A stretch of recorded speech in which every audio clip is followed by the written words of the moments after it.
Dan ini saya meminta sebagai warga negara Indonesia yang membayar pajak pada Bapak Prabowo agar memecat Kepala Badan Riset Nasional, Bapak Handoko ini, untuk diganti dengan orang yang lebih mempunyai integritas dan kapabilitas.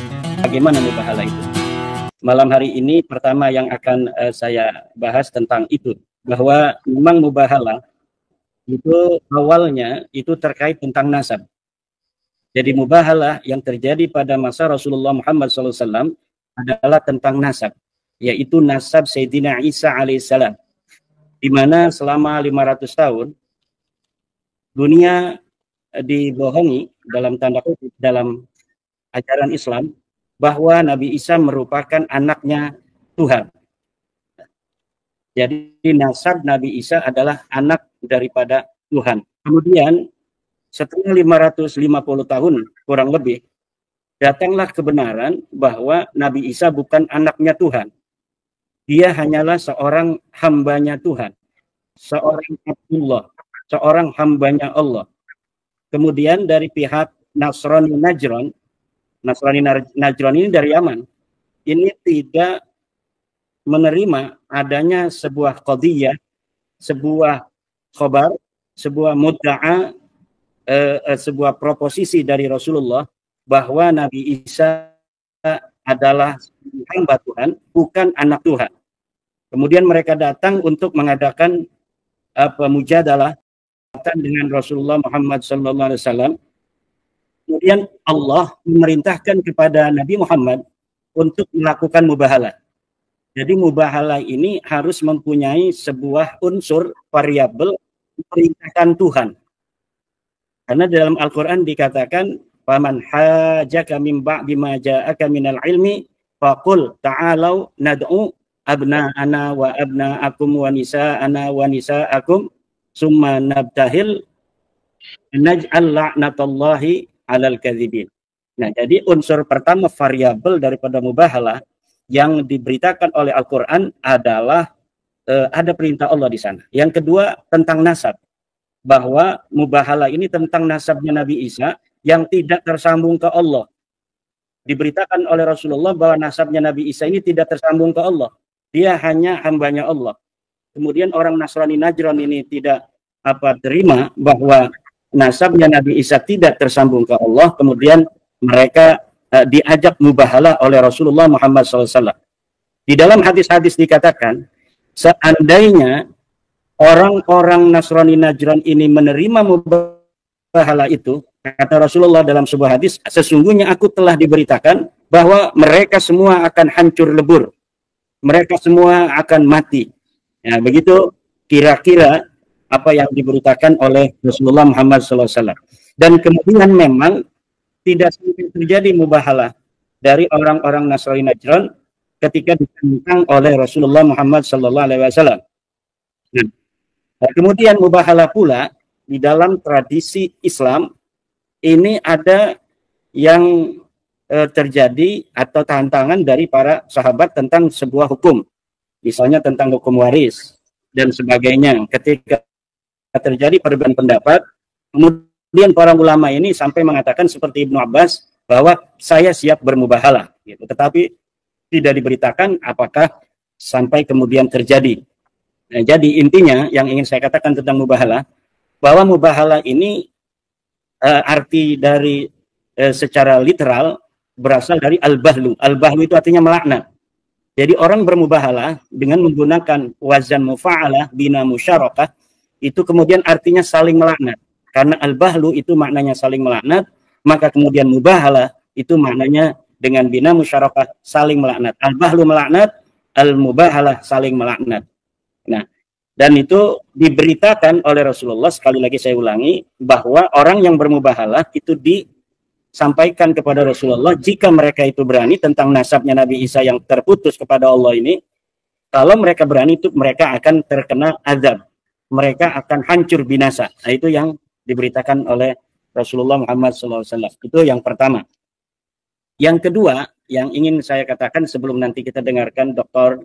Sugeng Sugiharto, kebanggaan kita bersama ini, adalah tentang isu yang kedua yang sekarang sedang berkembang di dunia maya, adalah tentang surat instruksi dari PBNU nomor 3975 tahun 2025 tentang instruksi PBNU untuk pengurus wilayah, pengurus cabang, dan Banom NU. Di antara instruksi itu ada hal-hal yang bagi sebagian masyarakat ini dianggap ada offset di sana bagi sebagian masyarakat, terutama terkait dengan penyebutan nama PWILS, di mana di sana dikatakan dalam beberapa poin, ada 5 poin semuanya, dalam 1-2 poin itu terkait dengan isu nasab, di antaranya di poin keempat menyebut secara tegas nama Perjuangan Wali Songo Indonesia. Yang ingin saya katakan bahwa surat sebuah organisasi untuk kadernya itu adalah hal yang biasa dan itu wajar-wajar saja. Jadi jika PBNU sebagai sebuah organisasi kemudian membuat surat instruksi untuk kader-kadernya akan sebuah kegiatan atau akan sebuah sikap organisasi, itu adalah hal yang biasa yang harus kita hormati. Itu yang pertama. Yang kedua adalah bahwa PBNU dan PWILS secara hukum itu sama-sama organisasi yang berbadan hukum. Jadi PBNU mempunyai badan hukum tersendiri, PWILS pula memiliki badan hukum yang tersendiri, yang keduanya memiliki kekuatan hukum untuk diperlakukan yang sama di depan hukum Republik Indonesia ini.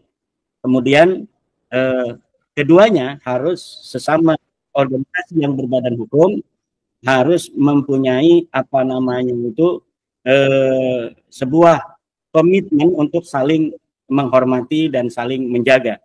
Yang selanjutnya tentang isi daripada instruksi PBNU yang dinilai oleh beberapa aktivis PWI ini ada sesuatu hal yang apa namanya bagi mereka itu menyedihkan, katakanlah demikian, yaitu ada beberapa kalimat ya, nanti yang saya catat. Instruksi ini adalah larangan kepada pengurus NU untuk tidak mentolerir sikap, perilaku, ucapan siapapun dari pihak manapun yang menyimpang dari nilai-nilai syariat, lebih-lebih dengan menyalahgunakan kemuliaan Rasulullah. Nah, dari poin ini PBNU sangat tepat sekali, sangat bijaksana menginstruksikan kepada para pengurus untuk tidak mentolerir sikap-sikap, ucapan-ucapan yang menyimpang dari nilai-nilai syariat, lebih-lebih menyalahgunakan kemurnian Rasulullah Muhammad SAW atau kemuliaan Rasulullah. Dan ini tentunya bagi kita telah mengetahui bahwa yang selama ini selalu membawa narasi-narasi tentang Rasulullah adalah dari klan Ba'alwi. Jadi sebenarnya PBNU di dalam hal ini yang paling dijadikan titik berat dari poin yang ketiga ini adalah klan Ba'alwi. Untuk kepada kader NU tidak mentolerir dari oknum-oknum Ba'alwi yang senantiasa membawa-bawa nama Rasulullah untuk kemudian digunakan kemanfaatannya untuk pribadi dan kelompok mereka. Membawa-bawa nama Rasulullah, kemudian dengan membawa nama kemuliaan Rasulullah itu mereka mengambil manfaat dari sana. Jadi PBNU menginstruksikan kepada kader-kadernya di seluruh Indonesia untuk tidak mentolerir Ba'lawi yang senantiasa membawa-bawa nama mulia dari Rasulullah SAW. Ya. Jadi kalau yang saya pahami dari instruksi itu demikian. Walaupun saya walaupun sebagai wakil ketua dari Perjuangan Wali Songo Indonesia memahami kader-kader PWI di bawah yang mempertanyakan tentang instruksi PBNU itu. Nah, tetapi di dalam kacamata saya ketika mencermati dari instruksi PBNU itu, dari poin ketiga ini jelas sekali pembelaan PBNU terhadap warga NU, terutama kader-kadernya, untuk tidak tertipu oleh orang-orang yang menggunakan nama Rasulullah untuk kepentingan pribadi dan kelompok mereka. Kemudian ini yang dipermasalahkan oleh para kader-kader PWI di bawah, yang perlu saya membantu PBNU untuk menjelaskan maksud PBNU. Walaupun nanti ini bisa dibantah kalau apa yang saya katakan, yang saya tafsirkan ini, kemudian ada beberapa yang tidak pas dengan PBNU. Di dalam poin 4, instruksi PBNU itu dikatakan, setiap pengurus dan kader NU berkewajiban mencegah perpecahan, tafaruk, dan mendamaikan pertentangan, serta melepaskan diri dari keterlibatan dalam pertentangan mengenai nasab, baik keikutsertaan dalam silang pendapat yang meninggikan nasab, yang meninggalkan adab, maupun keikutsertaan dalam perkumpulan dan organisasi yang sengaja dibentuk untuk menjalankan permusuhan terkait masalah nasab seperti PWILS maupun yang berseberangan dengan PWILS. Yang berseberangan dengan PWILS siapa? Robita Alawiyah, Maktab Daimi, FPI, Jatma, Jatmanya Pekalongan. Itu yang bertentangan dengan PWILS. Jadi poin keempat itu bukan khusus untuk PWI, tetapi juga seluruh kader NU tidak boleh berada di pihak Robita Alawiyah, tidak boleh berada di pihak FPI, tidak boleh berada di pihak Jatma, tidak boleh berada di pihak Maktab Daimi. Ini tentunya instruksi yang gelontorkan oleh PBNU terkait dengan sebelumnya ada beberapa kader-kader NU bahkan di PBNU yang ikut-ikut membela Nasabalawi.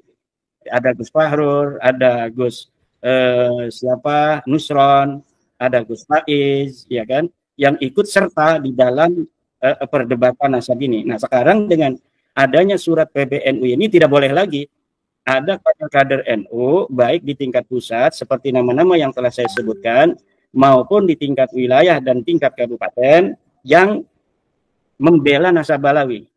Jadi ikut serta di dalam kegiatan PWI juga itu diinstruksikan tidak boleh. Begitu pula ikut serta di dalam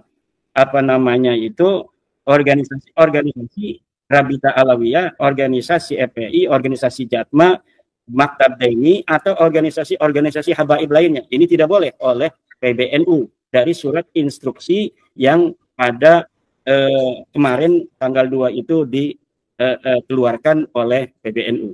Nah, jadi ini yang kurang menjadi perhatian oleh para kader-kader PWI di bawah, bahwa PBNU ingin menempatkan dirinya sebagai wasit yang adil, tidak ingin berpihak dalam masalah nasab ini. Dan ini dengan adanya instruksi PBNU ini menegaskan bahwa framing-framing atau sebuah pandangan-pandangan dari beberapa pihak yang menyatakan bahwa PBNU lebih memihak Ba'lawi ini terbantahkan oleh adanya instruksi PBNU ini, bahwa PBNU menempatkan dirinya tidak ikut campur di dalam mendukung atau menolak dari Nasabalawi.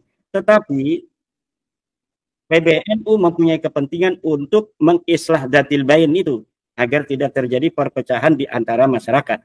Nah, saya tidak tahu nanti langkah-langkah seperti apa konkretnya yang akan dilakukan PBNU untuk menerjemahkan agar tidak terjadi perpecahan itu.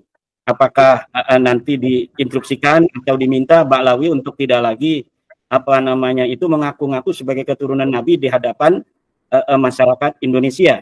Mungkin seperti itu. Atau nanti minta kepada PWILS untuk tidak lagi membahas nasab Ba'lawi. Jadi di satu sisi mungkin nanti PBNU akan meminta kepada Ba'lawi seluruh Indonesia tidak lagi mengaku sebagai cucu Nabi karena memang tidak terbukti secara ilmu nasab dan tes DNA. Juga nanti diminta untuk perdamaian itu dari PWI juga tidak lagi untuk mempermasalahkan nasab Ba'lawi karena Ba'lawinya sudah tidak lagi mengaku sebagai turun Nabi. Mungkin nanti seperti itu yang saya pandang dari surat PBNU itu. Nah, kemudian tentang tes DNA, ada sebelum nanti diterangkan oleh Dr. Sugeng, ada framing-framing bahwa tes DNA ini hanya tentang nasab Ba'lawi yang putus dan mustahil secara DNA ini hanya diungkapkan oleh Dr. Sugeng Sugiarto dari Indonesia. Dan ini tidak tepat sekali. Karena apa? tentang nasab daripada Ba'lawi yang tidak tersambung secara DNA kepada Rasulullah, ini sudah banyak dibicarakan oleh pakar-pakar di Timur Tengah juga. Saya bisa menyatakan bahwa para pakar-pakar ulama-ulama di Timur Tengah itu lebih dari 10 orang yang saya ketahui sudah menyatakan bahwa orang Arab itu berhaplogrup J1 dan keturunan daripada Rasulullah juga berhaplogrup J1. Di antaranya yang menyatakan bahwa orang Arab harus J1, satu pakar DNA Profesor Ubaidillah menyatakan DNA Arab adalah J1. Lihat dalam kitab Muqaddimah fi Ilmil Ansab halaman 189. Dua, Profesor Ali bin Muhammad As-Sakhi, DNA bangsa Arab adalah J1. Lihat juga di kitab Muqaddimah fi Ilmil Ansab halaman 189. Tiga, Umar bin Abdul Aziz menyatakan bahwa DNA Arab adalah J1. Lihat, masih ada di YouTube. Kemudian Profesor Dr. Abdullah As-Suaibi menyatakan DNA orang Arab dan DNA daripada keturunan Rasulullah adalah J1. Lihat di dalam yemenisport.com.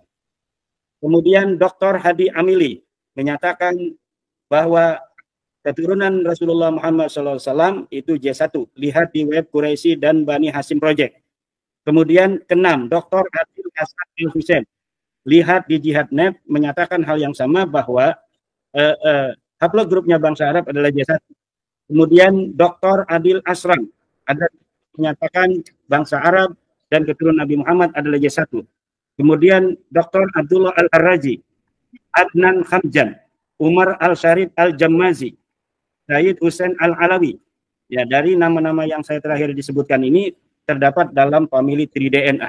Ini ada 11 minimal yang saya baca dari artikel-artikel mereka menyatakan keturunan Nabi Muhammad, keturunan Arab itu berhaplogrup J1. Ini adalah ulama-ulama Timur Tengah, dan orang yang hari ini mengaku keturunan Nabi Muhammad sallallahu alaihi wasallam tapi haplogrupnya bukan berhaplogrup J1 seperti Ba'lawi yang berhaplogrup J, mustahil sebagai keturunan Nabi Muhammad SAW, dan orang yang mengakuinya masih mengakuinya bahwa mereka adalah keturunan Nabi Ba'lawi ini dengan ada hasil tes DNA yang menyatakan sama sekali mereka bukan keturunan dari bangsa Arab, maka menurut saya ini termasuk orang-orang yang menyakiti daripada Rasulullah Muhammad SAW.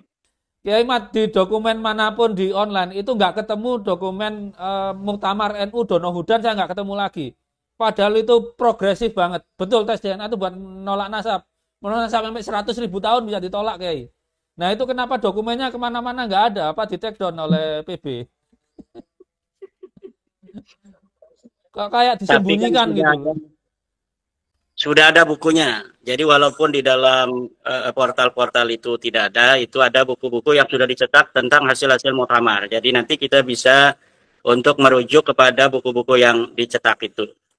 Itu jadi kalau tadi yang penjelasan Pak Dr. Sugeng Sugiharto tentang nasab Ba'lawi dari DNA itu ya sudah tidak lagi bisa untuk berkelit. Saya kira tadi pertanyaan Pak Fatul Huda tentang balik ke apakah ada para ilmuwan-ilmuwan yang kemudian menginterupsi dari kesimpulan bahwa orang Arab itu J1, dan itu sudah begini, saya perhatikan semakin lama dari mulai tahun 2000-an itu, bahkan sebelum itu, semakin banyak sampel-sampel itu ditemukan, semakin memperkuat bahwa orang Arab keturunan Nabi Muhammad SAW hari ini ya J1 itu. Jadi semakin lama nanti ilmu pengetahuan terus berkembang, tes DNA semakin dikenal publik, ini semakin sempit bagi Ba'lawi untuk berkelit. Lebih baik hari ini mundur dari pengakuan sebagai turun Nabi daripada dipermalukan oleh peradaban masa depan. Nah nanti Gus Aziz, saya pernah menonton sebuah tayangan Gus Aziz yang di dalamnya ada beberapa kabilah-kabilah di Yaman itu berdasarkan tes DNA-nya masing-masing. Nah itu mungkin nanti Gus Aziz bisa untuk mengelaborasi kembali dari keterangan itu, sehingga framing-framing hari ini yang dikatakan tentang bahwa J1 itu belum konklusif itu terbantahkan, karena memang ilmu pasti itu semakin lama bukan semakin tidak pasti, tapi semakin lama semakin pasti. karena dia bersifat badihian jalian yang tidak bisa diman'u dalam ilmu filsafat Islam. Itu ada proses munadharah. Munadharah itu hanya bisa kepada sesuatu yang bersifat nadhari dan istidlali. Untuk sesuatu yang badihian jalian seperti ilmu DNA ini tidak bisa untuk terjadi perdebatan di sana. Nah, adapun tentang awal mula terjadinya konklusi dari para pakar tentang DNA Arab itu merujuk kepada J1, itu perdebatan awal yang kemudian kita telah menemukan dari kesimpulan-kesimpulan para pakar yang secara mujmal itu disampaikan. Sekarang kita secara tafsili sudah paham, karena setiap waktu Bapak Dr. Sugeng memberikan pencerahan kepada kita. Bahkan sepertinya Bapak Dr. Sugeng itu ingin kembali dari awal sebagai peneliti pertama. Kita hilangkan dulu J1, kita hilangkan dulu G, kita hilangkan dulu E dan sebagainya. Kita mulai dari awal, seakan-akan ini untuk memberikan pencerahan pada kita, seakan-akan bahwa ini belum ditemukan gitu kesimpulan. Sehingga kita dengan penjelasan Bapak Dr. Sugeng dari awal itu semakin paham. Kita orang-orang yang otak kanan dari kecil ini bicara tentang ilmu fikih, tentang ilmu tauhid dan sebagainya. Nah, sekarang kita banyak juga menggunakan otak kiri, terutama ketika mencermati apa yang telah disampaikan Dr. Sugeng. Secara betul Dr. Sugeng telah memberi pelajaran pada kita. Kalau kita ingin jadi orang yang paham tentang DNA dari awal, bagaimana DNA itu kemudian bisa merujuk DNA J kepada orang Arab, DNA L pada India, DNA O kepada orang Jepang, Cina, Indonesia, itu kemudian terkait dengan sebuah klaim-klaim nasab dari kabilah tertentu kepada Rasulullah, yang akhirnya dari awal itu orang yang mengklaim pada Rasulullah ternyata haplogrupnya macam-macam. Nah, ini sudah diterangkan secara sempurna dan gamblang oleh Dr. Sugeng, yang bahkan tidak diterangkan secara lembaga oleh Badan Riset dan Badan Riset Nasional ya dan Inovasi Nasional. Seharusnya ini tugas lembaga, bukan tugas peneliti yang tidak mengatasnamakan lembaga. Nah, saya juga merasa bahwa ini ketua BRIN ini perlu diganti oleh Bapak Prabowo Subianto. Siapa namanya itu Pak Handoko ini? Karena Bapak Handoko, kepala BRIN ini tidak memiliki sebuah kepedulian terhadap tugas dia sebagai seorang pimpinan BRIN. Maka saya minta ini Bapak Prabowo untuk mengevaluasi dan memecat Saudara Handoko, kepala BRIN ini, yang tidak memberikan ruang terhadap peneliti-penelitinya untuk meneliti nasab balawi ini, sehingga bangsa Indonesia bisa ditipu oleh orang-orang yang mengaku nasab Nabi. Ini apa kerjanya BRIN selama ini? Kan kita tidak tahu apa kerjanya dia, apa inovasi yang terbarukan yang dapat dipersembahkan oleh Bapak Handoko sebagai kepala BRIN selama dia menjabat. Tidak ada sama sekali. Bahkan Bapak Dr. Sugeng yang jelas-jelas ini memberi pencerahan terhadap masyarakat Indonesia, pangkatnya diturunkan. Dan ini saya meminta sebagai warga negara Indonesia yang membayar pajak pada Bapak Prabowo agar memecat Kepala Badan Riset Nasional, Bapak Handoko ini, untuk diganti dengan orang yang lebih mempunyai integritas dan kapabilitas dalam menjadi seorang kepala badan riset, sehingga Indonesia ini yang hari ini memerlukan riset-riset terbarukan untuk ketahanan pangan, untuk nasab dan lain sebagainya, ini bisa untuk memenuhi harapan publik. Karena Bapak Handoko ini sudah jelas tidak bisa memenuhi harapan publik, bahkan sewenang-wenang telah menurunkan pangkat Dr. Sugeng yang telah memberi pencerahan tentang tes DNA, tentang DNA nasab daripada orang-orang yang mengaku turun Nabi ini. Coba